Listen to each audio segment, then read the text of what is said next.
Buenos días. Hoy vamos a hablar del fin del Renacimiento. La sesión pasada hablábamos un poco de cómo había llegado o cómo había florecido el Renacimiento en varias partes de Europa, inicialmente en Florencia, es la ciudad donde empieza el Renacimiento, pero es una época que dura más o menos 200 años, una época que trae un montón de cambios en la forma de pensar y en los objetivos del ser humano.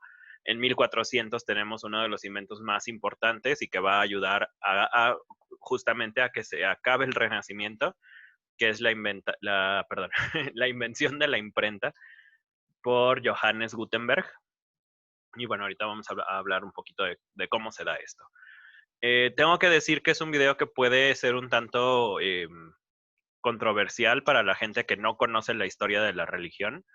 Yo no estoy ni a favor ni en contra del catolicismo, simplemente voy a presentar los hechos como sucedieron y mencionar a los personajes importantes, porque bueno, a pesar de que mucha gente sigue siendo católica, pues no mucha gente sabe por qué es católica, simplemente se los enseñaron y ya, ¿no? Entonces, bueno, empiezo con esto y tengo que empezar con la fractura de la fe, que es una de las partes importantes y eh, porque hay diferentes tipos de catolicismo alrededor del mundo, pues tiene que ver con lo que sucede en el final del Renacimiento. Entonces, vamos a hablar un poquito de la iglesia. Habíamos dicho que, bueno, durante estos videos largos de la Edad Media, dijimos que la iglesia católica se había instaurado como la religión principal en muchos pueblos y en muchas partes de Europa. En realidad no importaba tanto eh, cuál era tu credo o si eras, si todavía creías en tus dioses, algo muy parecido a lo que hizo Roma. Estuve investigando para este video precisamente para ver cuál había sido el origen de la Inquisición y bueno, me enteré, porque yo no sabía, yo pensé que era mucho más tardía, pensé que era hasta 1400, pero no, resulta que la Inquisición se da originalmente en 1162.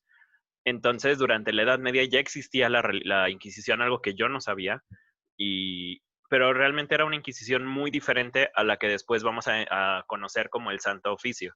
Esta primera Inquisición pues estaba y de hecho en muchas partes se desactiva y no había una persecución religiosa tan importante, la gente tenía tiempo para irse convenciendo de la fe y eso explica pues algunos vacíos que yo tenía sobre cómo se fue transformando.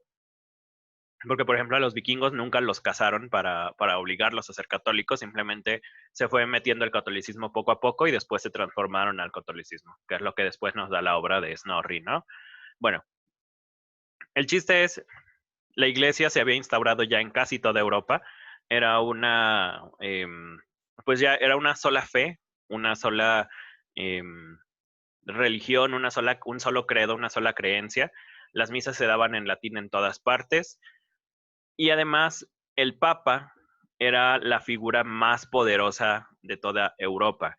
Si querías como rey, si querías extender un poco tu dominio, tenías que pedirle permiso al Papa y no había nada que pasar en Europa sin que el Papa se enterara. Entonces era la figura más grande, más poderosa y también como humano era corruptible, ¿no? Entonces la iglesia tenía muchos defectos durante 1500, o sea, terminada la Edad Media. Era una iglesia bastante defectuosa que abusaba de su poder. Eh, Se sabe que cobraban el diezmo. El diezmo era esta contribución. Ahora es voluntaria, de hecho ahora se redujo a la limosna que damos o a la cooperación que damos en el templo, pero durante fines de la Edad Media, principios del Renacimiento, era a fuerza y era 10%, por eso era diezmo, ¿no? 10% de lo que tuvieras de dinero en ese momento. Eh, Esto no era lo más problemático era la venta de una cosa que se llaman indulgencias, de la que vamos a hablar más adelante, y con las que Martín Lutero tiene muchos problemas. El punto es, la iglesia en este momento abusaba de su poder y bueno, cada papado duraba diferentes años, o tenemos ahí una lista de papas, pero el más importante de todos estos va a ser Paulo III, del que vamos a hablar más adelante. Todos son importantes, pero para la literatura al menos, el más importante es Paulo III. Va. Bueno, y también para la religión en sí. Entonces, vamos a seguir un poquito.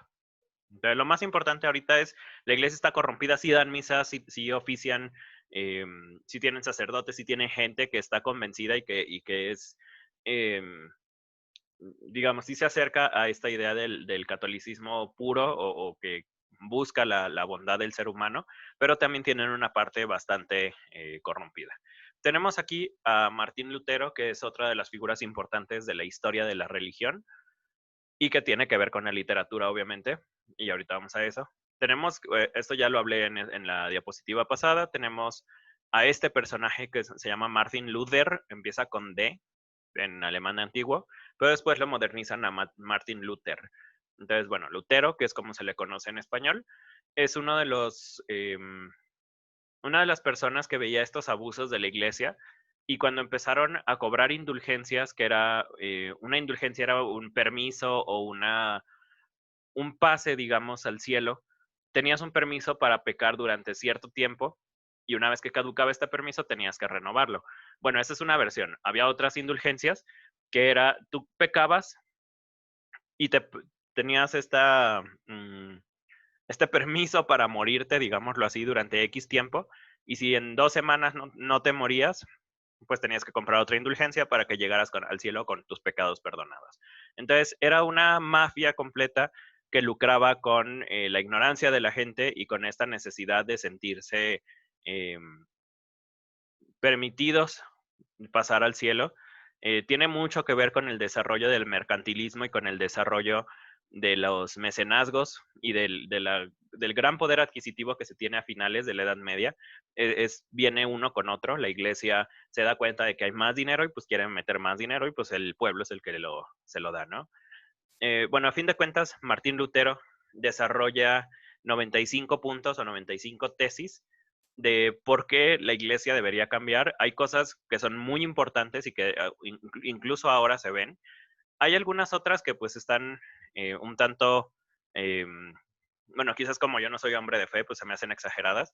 Por ejemplo, Martín Lutero en una de sus tesis, no recuerdo exactamente cuál, pero decía que el sacrificio tenía que ser no solo mental o no solo a través de la oración, sino que uno tenía que flagelarse para perdonar o para disculparse con Dios. Digo, a mí eso me parece excesivo, pero bueno, es una de las reformas que Martín Lutero tenía en mente y independientemente de si era excesivo o no, el punto es que tenía 95 postulados o 95 eh, ideas de cómo la iglesia podía cambiar. Este es uno de los trabajos más importantes de Luther, pero no el más importante. Esta imagen que tenemos aquí es Martín Lutero. Estas tesis, estas 95 cambios que él propone para la iglesia, no solo los guarda y los deja pues muy acomodados en su escritorio, sino que va y los clava en las puertas de todas las iglesias que conocía y además en muchas de ellas las grita o las lee a la gente que va pasando, porque recordemos, en este momento la gente es ignorante completamente. Entonces él se pone a gritar y a predicar sus tesis y pues la gente empieza a hacerle caso. Tanto es el seguimiento que empieza a tener Lutero, que llegan las noticias al mismo Papa y el Papa lo excomulga. Él dice, él ya no es parte de la iglesia y no nos interesa lo que está diciendo ese hereje, ¿no? De hecho, lo intentan asesinar un par de veces, pero no, siempre se les escapa. Martín Lutero es alemán, perdón, no lo había dicho. Él inicia toda esta revolución de la iglesia en Alemania y poco a poco las naciones que están a los lados empiezan a escucharlo. En 1521, Martín Lutero empieza a escribir su traducción de la Biblia y esta es una de las obras más importantes porque recordemos, la gente ya no hablaba latín para este momento, lo decíamos desde la Edad Media, en la Edad Media la gente ya no hablaba latín y pues 1200 años después, o sea, 1500, ya pues el latín es una lengua que casi se está olvidando, solo los sacerdotes y los monjes y la gente de la iglesia saben latín, pero el vulgo o la gente común ya no. Entonces, una de las reformas que hace Lutero, que propone Lutero, es que se dé el idioma la misa en el idioma que corresponde. Algo que, bueno, sabemos que en México había algunas iglesias todavía a principios de 1900 que daban las misas en latín. Mi papá y mi abuelo me contaban eso, ¿no? Pues bueno, 1521 inicia la traducción de la Biblia, un trabajo que dura 13 años y que en 1534 se imprime de forma masiva gracias a la imprenta de Johannes Gutenberg. Les decía, una de las cosas que da el Renacimiento provoca también el cierre del Renacimiento. Entonces, esta exposición de sus teorías empieza a causar grandes problemas para la iglesia, porque hay mucha gente que empieza a darse cuenta de que la iglesia está abusando de su poder. Y dices, un monje o un sacerdote que era católico está diciendo que la iglesia está abusando, pues algo tiene que saber, ¿no? Entonces, mucha gente empieza a seguir a Lutero, lo excomulgan y pues muere como uno de los grandes enemigos de la iglesia. Pero no, eso no es no solo es eso lo importante, sino las consecuencias de este personaje son bastante grandes y bastante terribles en algunos momentos y bastante fuertes en algunos otros. Incluso provocan crisis económicas, algo de lo que vamos a hablar ahorita. Em, bueno, una de las cosas importantes que sucede gracias a Martín Lutero es que obliga a uno de estos papas, que es Pablo III, ya lo habíamos mencionado, junta a todos los arzobispos de todos los países que son fieles a la religión católica y empiezan a formar una cosa que se llama el Concilio de Trento. Concilio es un consejo o una agrupación, vamos a ponerlo así, ¿no? Entonces, forman el Concilio de Trento. Trento es una ciudad de Italia, entonces se juntan un montón de autoridades eclesiásticas en Italia para decidir qué cambios se van a hacer en la religión, porque Martín Lutero expone que sí hay problemas en la iglesia y la iglesia tiene que reaccionar si no quiere perder a sus fieles.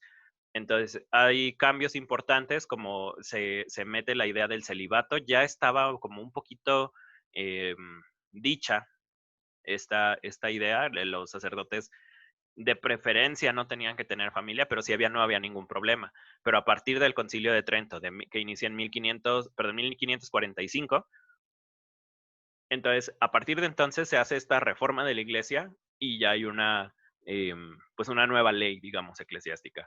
También en este Concilio de Trento suceden recortes de la Biblia, se quitan algunos evangelios, se editan algunos otros para que no digan algunas cosas que Martín Lutero utilizó para convencer a la gente. Entonces se hace una purga y una selección de textos de la Biblia. Eh, no es el único momento en el que la Biblia se recorta, también tenemos concilios en el siglo III, en el siglo X, me parece también. Entonces, no es la primera vez, pero es uno de los más conocidos. Y además, cosas importantes, en este concilio de Trento inicia una de las cosas importantes para el arte del barroco. En el concilio de Trento se dice que el arte tiene que mostrar dolor, el arte es sobre todo para las iglesias, los pintores tienen que mostrar dolor en las obras como Jesús llorando o Jesús casi destripado ahí, porque a través de este arte extremadamente violento, las personas van a sentir el dolor de Jesús y se van a arrepentir de verdad. Uno de los objetivos del Concilio de Trento era meter el miedo al pecado para que la gente pudiera, bueno, poder jalar fieles. Martín Lutero estaba un poco con la idea de la religión libre y cada quien escoge lo que cree, pero la Iglesia Católica decía, no, nada de libertad. Hay unos dogmas, hay unas cosas que no puedes cuestionar y, bueno, eso afecta bastante a la religión católica del Renacimiento, del post-Renacimiento, porque nosotros como gente del siglo XXI ya no conocemos la misma versión de la religión de hace 100, 200, 500 o 1000 años, ¿no? Porque también ha cambiado. Bueno, cosas importantes para la literatura. Inicia esta idea del sufrimiento. Eh, bueno, también se divide mucho la cuestión política y religiosa. Muchos de los países del norte de Europa dicen, si no tengo que seguir al Papa, si el Papa ya no es mi figura máxima, entonces yo como rey o yo como monarca puedo hacer lo que se me pegue la gana y no tengo que estar pidiendo permiso. Entonces eso es una consecuencia indirecta de la revolución de Lutero, ¿no? De la reforma. Bueno, la Inquisición se reinstaura en muchos países, vuelve a tomar fuerza la Inquisición, una Inquisición que estaba dormida durante 300 años. Y una de las cosas más importantes es que el Concilio de Trento nos deja la idea de que no solo necesitamos creer, sino también hacer, que no es, yo creo en Dios y me la paso rezando. Eso era algo que criticaba mucho Lutero. Y de hecho Lutero dice, solo a través de tu fe te vas a salvar. Pero el Concilio de Trento dice, no, es fe y acciones juntas. Entonces, eso ayuda a meter la idea de tienes que actuar y tienes que hacer con las manos para poder llamar a Dios. Y eso explica muchas cosas del barroco también más adelante. Entonces, este es un mapa con las secuelas generales eh, de la reforma. Tenemos en amarillo más clarito. Todo esto es católicos, digamos, eh, puros. Tenemos a otro revolucionario, la verdad no conozco su obra, pero es los calvinistas. Aquí tenemos tres dominios de esa versión del catolicismo. Tenemos partes del luteranismo aquí, esto es lo más importante. Ahí están los países nórdicos, no se alcanzan a ver, pero ahí está Noruega y demás. Y aquí tenemos ya la iglesia anglicana, que es una que se separa a su vez de los protestantes. Entonces, vemos cómo se empieza a fracturar el poder de la iglesia católica e inicia una guerra religiosa, pues importante en Europa. Vamos a pasar a la parte de la literatura, vamos a dejar un poquito la religión de lado. Todo esto es contexto de cómo suceden las cosas religiosamente en el Renacimiento, y esto va a traer el barroco para España. Es importante tener todas estas cosas en mente porque España es una de las naciones a las que se les llamó la más fiel de mis hijas. Lo llega a decir uno de los papas, no recuerdo cuál, pero lo tengo para el siguiente video. Eh, y bueno, este más fiel de los hijas es una cosa que España toma con mucho orgullo y cierra todas sus fronteras, y bueno, lo vamos a ver mejor en el video de barroco. Vamos a pasar a la cuestión del orgullo literario. Les había dicho, esto ya es muy breve, les había dicho que en Italia tenemos a Botticelli, Petrarca y Dante como los grandes literatos de su época. De hecho, es interesante ver que ellos escriben cosas renacentistas, como 100 años antes de que esté el Renacimiento pleno. Y como escriben desde 1300, pues ya para 1500, que son las fechas que estamos manejando ahora, en 1500 ellos ya tenían 200 años de prestigio, 200 años de que sus obras se habían considerado gigantescas, de que el italiano se había colocado encima de todas las otras lenguas, porque por fin eran obras que no tenían que ver con la guerra o con los caballeros o con cositas pues intrascendentes según ellos. Y entonces el italiano era la lengua que todos querían aprender, porque si sabías italiano, podías leer a Dante en su idioma original, podías ser un hombre que hablara de cultura, y además era como si el latín hubiera resucitado, y entonces hablar italiano era casi hablar latín para la gente del Renacimiento, ¿no? Porque además recordemos que en Italia también, en los pueblos de Florencia y los alrededores, tenemos a un montón de artistas como, ya me fue ahorita, este señor de la Mona Lisa, Leonardo da Vinci, como Miguel Ángel, como Rafael, que eran italianos, y pues bueno, ahí es donde estaba todo lo chido del arte. Pero resulta que en 1500, bueno, a fines de 1490, principios de 1500, de hecho se establece como 1501 la fecha oficial, pero no se sabe, nace uno de los personajes que va a definir mucho de las cosas que vamos a encontrar en literatura española, que es la que vamos a ver la próxima sesión, el barroco. Este es el único poeta, eh, bueno, único, digamos, grande, porque sí hubo muchos poetas, pero digamos, de los que trascendieron. Garcilaso de la Vega es el más grande de todos, no es el único, les digo, pero sí es el más grande. Él toma muchas de las formas del italiano y las traduce al español. Una de las cosas más importantes es el soneto. Petrarca, que ya lo habíamos mencionado con su cancionero, escribe 30 y tantos sonetos, y Garcilaso de la Vega, que experimenta con las formas del español, porque el español y el italiano tienen diferentes ritmos. Entonces, lo que él quería era poderle dar al español el ritmo del italiano, algo que se había intentado durante 200 años y que no se había logrado. Entonces, Tiene un amigo que también escribe, ahorita no recuerdo el nombre de su amigo, pero lo voy a anexar en la descripción. Em, pues bueno, ellos se hacían como competencias de ver quién escribía más chido y Garcilaso le ganó por mucho. Eh, lo importante de Garcilaso es que escribe 50 sonetos, escribe em, tres grandes obras, bueno, son como 10 grandes obras, la verdad, pero tres de ellas se llaman las églogas, que son como poemas largos, poemas que se llaman silvas, que hablan sobre el dolor, sobre los animales, sobre el campo. Son cosas extraordinariamente bellas, sobre todo la égloga primera es la que más me ha gustado siempre. Garcilaso es un personaje que además es, bueno, es poeta, obviamente, pero también es soldado. De hecho, él muere en batalla cuando tiene 35 años. Em, bueno, ahí está un fragmento, no lo quiero leer porque leo muy feo, pero esto es uno de los primeros, em, es como la estrofa 8 o 9, no recuerdo exactamente, de la égloga primera. Aquí habla uno de los personajes que se llama Salicio y es un montón de estrofas de él llorando. Esto es como interesante porque es uno de los poemas donde un hombre llora o se lamenta, algo que, pues bueno, no es como muy común en la literatura medieval hasta quizás pasando quizás está llegando el romanticismo, pero antes no es muy común.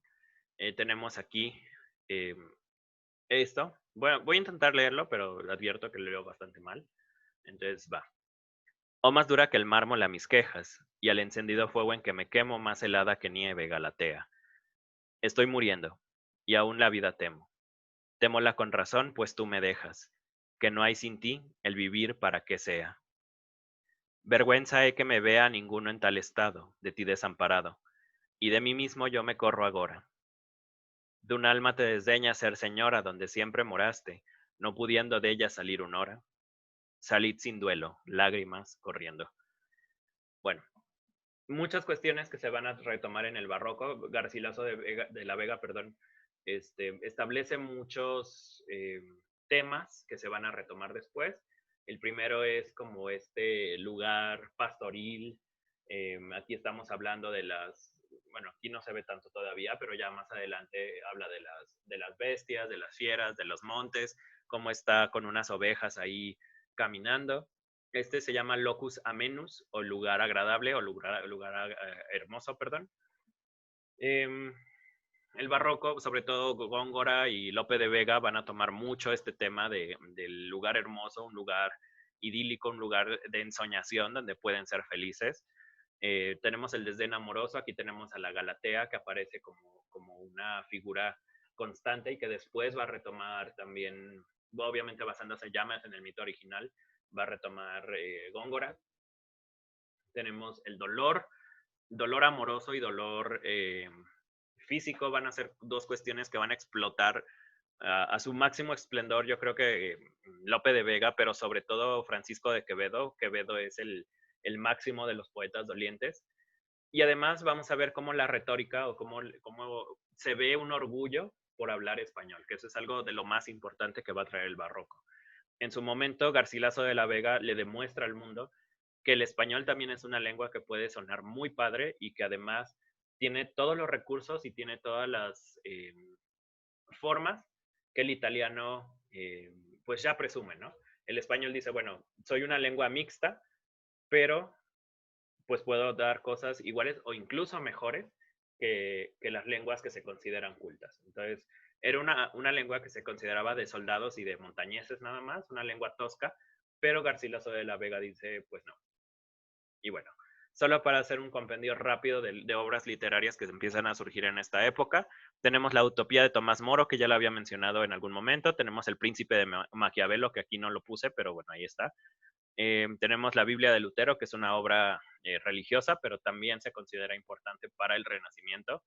Tenemos a los tres grandes medievales, diagonal renacentistas, que son Petrarca, Boccaccio y Dante. El elogio de la estulticia de Erasmo de Rotterdam es una obra eh, que habla sobre cómo, cómo es más fácil ser ignorante y cómo es más fácil ser estúpido, porque no tienes ninguna responsabilidad. Más o menos por ahí va la línea de argumentación, es una obra mucho más larga y tiene un montón de ejemplos, pero bueno, es la idea. Gargantúa y Pantagruel es una cosa de carnavales y de lo grotesco, solo sé eso, no lo he leído nunca. Garcilaso de la Vega tiene un montón de poemas que están bien chidos, además, algo que se ve mucho en la obra de Garcilaso de la Vega es que se ve que es el primero que escribe sonetos, porque los primeros son como muy raros todavía, las rimas no están bien logradas, bueno, algunas sí, obviamente, pero conforme vamos avanzando en la obra de Garcilaso, vamos viendo que los sonetos empiezan a ser más bonitos y más bonitos, y los últimos ya son obras majestuosas, ya son poemas que se ven bastante bien trabajados, que se ve una práctica enorme. Entonces sí hay una evolución y es muy bonito ver eso, porque son los primeros sonetos bien logrados del español, no los primeros, pero sí los primeros bien logrados. Y luego tenemos a San Juan de la Cruz y a Santa Teresa, que son también dos figuras eclesiásticas que escriben un montón de poemas. De San Juan de la Cruz hay un poema que se llama, perdón, Noche Oscura, que habla sobre, parece que se lo está diciendo a un amante, pero es su éxtasis por llegar a Dios. Igual Santa Teresa tiene muchos poemas de éxtasis. Entonces, eso es como a grandes rasgos lo que sucede en el Renacimiento. No me metí como en toda la cuestión de peleas políticas porque hay un montón que hablar de ahí también. Pero, pues bueno, de entrada y solo como, pues como un video introductorio al fin del Renacimiento, estos son los dos grandes eventos que suceden. Número uno, la publicación de la tesis perdón, bueno, sí, de las tesis y de la Biblia de Martín Lutero. Y número dos, en España, el inicio de un orgullo por una tradición literaria que ellos creían que no tenían. Entonces, pues con esto terminamos la introducción al fin del Renacimiento. En el siguiente video empezamos con el barroco, que es mi tema favorito. Y bueno, va a ser bastante divertido. Muchas gracias, muchachos.